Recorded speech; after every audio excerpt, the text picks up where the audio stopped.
This video is proudly sponsored by Squarespace. More on them at the end of this video. Now, over to Grant. What's up guys, my name's Grant Stevens and it's been a while since I made a video on this channel, and in the process of this me and Adam were thinking of what would be a good crossover topic between my content that's predominantly martial arts focused and the regular audience of the Bioneer, and in doing that we came up with the idea to do a more broader video about the benefits of martial arts training and how you might like to incorporate some of this into your regular training plan. So the first part of this video is going to be me essentially trying to sell you the idea of starting to practice some martial arts, which I believe is beneficial whether you're a complete beginner or somebody who's already quite experienced in training. And then if that piques your interest, I've included a shadowboxing workout for you guys to get started. So I personally feel that martial arts training is an activity that's completely unique and nothing else really compares to it. So to the outsider it can often just appear to be another dynamic sport with lots of movement like tennis or basketball, but really if you've practiced any martial arts you'll know that it's so much more than that. And it goes without saying that it's a fantastic way to improve your physical fitness. It enhances strength, endurance, flexibility, balance and coordination, and these are just some of the surface level benefits.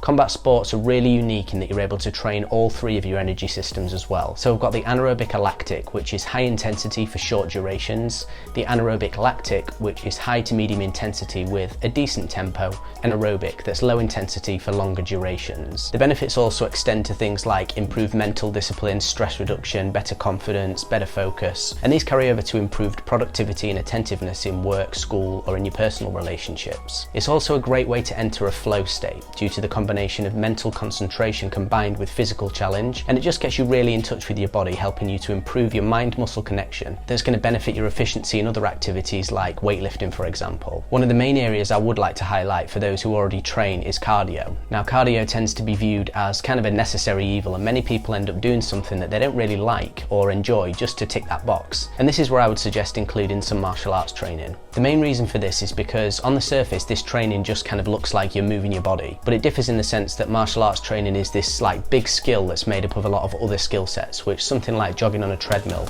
just doesn't have. So you get the dual benefit of building a skill while incidentally getting a great full body workout at the same time, and you essentially don't even realise that you're actually training. The best thing about this is that you can begin from any level and just go at your own pace, building as your tolerance increases. And I think this gives it a much broader appeal than something very taxing like HIIT, which is great if you're somebody extremely serious about training, but those people are in quite a minority compared to the general population, and I think many people new to training can feel quite overwhelmed by this, which can result in them being intimidated and just not even starting in the first place. So my philosophy is basically if it gets you moving then it's something that's good to do. Martial arts training is performance based over aesthetics, and it might not be for everyone, but it's so easy to get caught up in nowadays, which at some point is going to detract from performance. Because of this, the conditioning around the activity becomes purposeful, like in a video game where you select the type of character you wish to play as, and then you have to grind to level up those specific skill sets, and there are so many gratifying ways to train as well. So what this comes down to is really what someone's actually capable of doing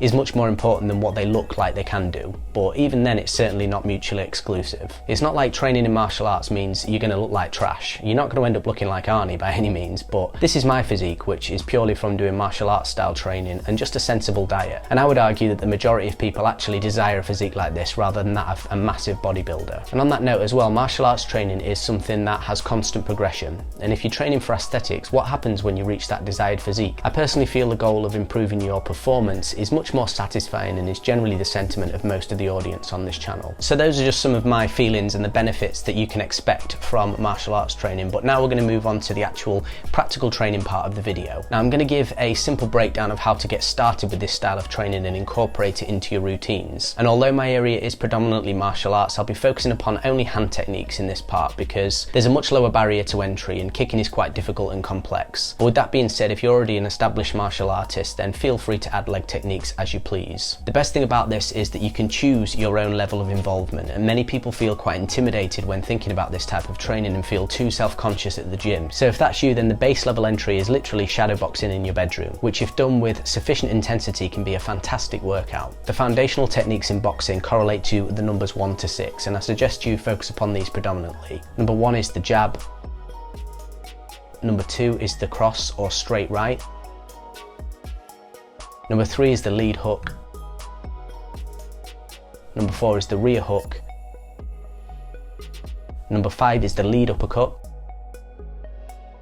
And number 6 is the rear uppercut. Having good technique is really important, especially as you begin to progress, and I will be giving some pointers in this video, but I don't want to focus too heavily on it so it becomes a barrier to getting started. If you are interested in diving deeper into this topic though, this is what my channel is all about, and I have an in-depth shadowboxing guide on there that I think you'll find beneficial. The main things to keep in mind are relaxation and remaining balanced in your stance without distributing the weight too heavily on either leg when neutral. Be mindful to keep your hands in a guarded position to protect you, especially during the extension of the arms when you throw a punch, and then always return into this position when you're not striking. You want to keep composure in the body when moving and punching to ensure you're able to use your energy efficiently in the strikes. Ensure you're rotating through the hips and shoulders when you strike as opposed to just punching with the arms. And lastly, be sure not to rush through the punches and complete the full movement, especially when moving at greater speeds.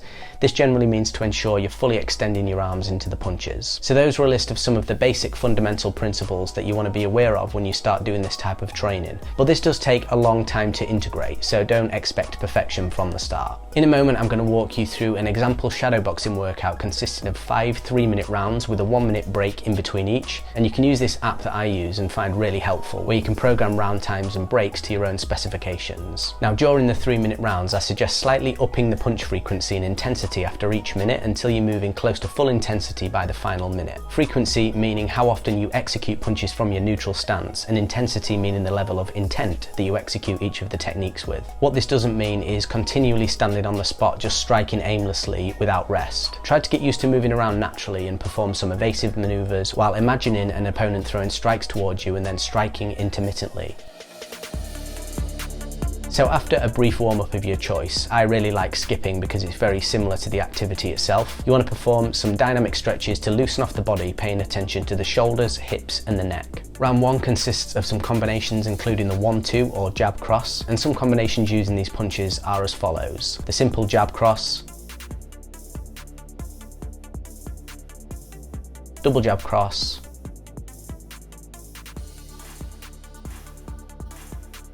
jab cross, or 4 straight punches.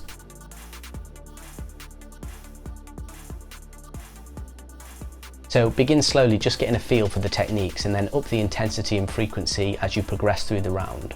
Round 2 consists of adding hooks and uppercuts to the straight punch combos, and some of these could be lead hook, rear uppercut, lead uppercut,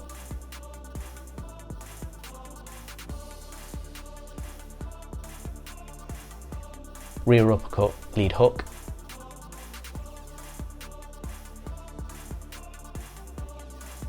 lead uppercut, rear hook. Again, begin slowly, ensuring you're moving the body into each strike and not punching only from the arms, and then increase the intensity as the round progresses. Round 3, we're going to add in some defensive maneuvers. So practice executing some combos and then evading counterattacks thrown by an imaginary opponent. And some examples of those are jab cross, slip cross,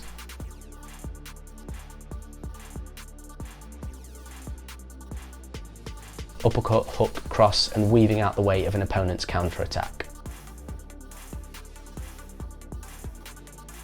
A good way to think of this round is to always ensure you're moving out of the way after you've completed your punches. Round 4 is a combination of everything we've done so far at a moderate pace, so not totally relaxed but not full out. And try to keep the combos 2 to 4 hits maximum. Some examples could be jab cross hook,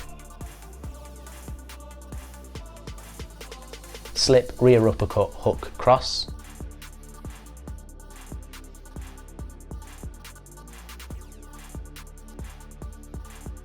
slip cross hook,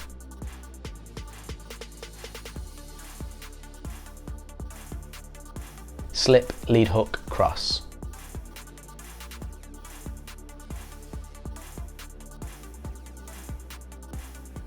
Be creative and try to follow natural sequences of punches, which means in combos following the first punch, the subsequent punches make sense to throw because your body is already aligned and in position for them. And finally, round 5 is combining everything that we've done so far at a quite intense pace, and the combos can be as long as you want, but within reason, so don't throw 15 hit combinations. You'll definitely begin to fatigue during this round, but when that happens, try to keep moving and maintain composure in your stance. When you've caught your breath back, then resume, but don't just stop and stand stationary. So that's kind of a basic workout structure that you can use or tailor to fit your own specifications. For instance, you could make speed and punch volume the focus of the workout, taking the power out of the strikes, but instead throw in a greater number of quick and snappy punches. Or the alternative, in that you think less about volume and speed, but instead focus on power, delivering fewer but more powerful blows. Once you're relatively competent with this type of training, I would suggest progressing this workout onto something like a heavy bag. This adds a whole new dimension to the way you move and essentially forces you to improve your technique by better applying your weight behind the punches in order to transfer power into the target, which is something that you don't need to do when only shadowboxing. But other than that, there are so many different options that you can do with this, like training with a friend, holding pads, etc. So,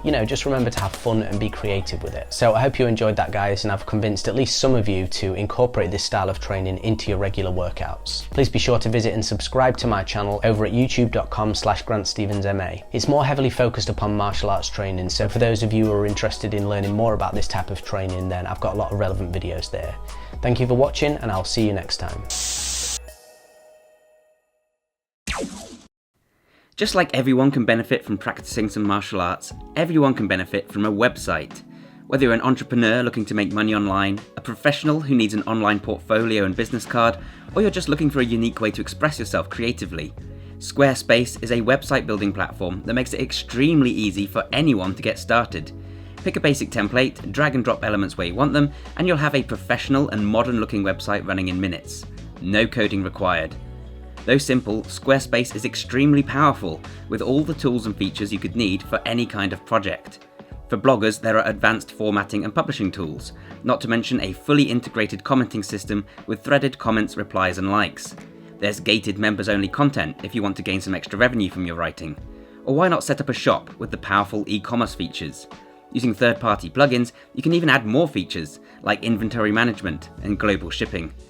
Everyone from hairdressers to personal trainers will benefit from appointment scheduling, and the social media integration is perfect for building out your community. To learn more, head over to squarespace.com, and when you're ready to launch, go to squarespace.com/pioneer for 10% off your first domain or website. Thanks again to Squarespace for sponsoring the video, thanks to Grant for making it, thanks to you guys for watching, and bye for now.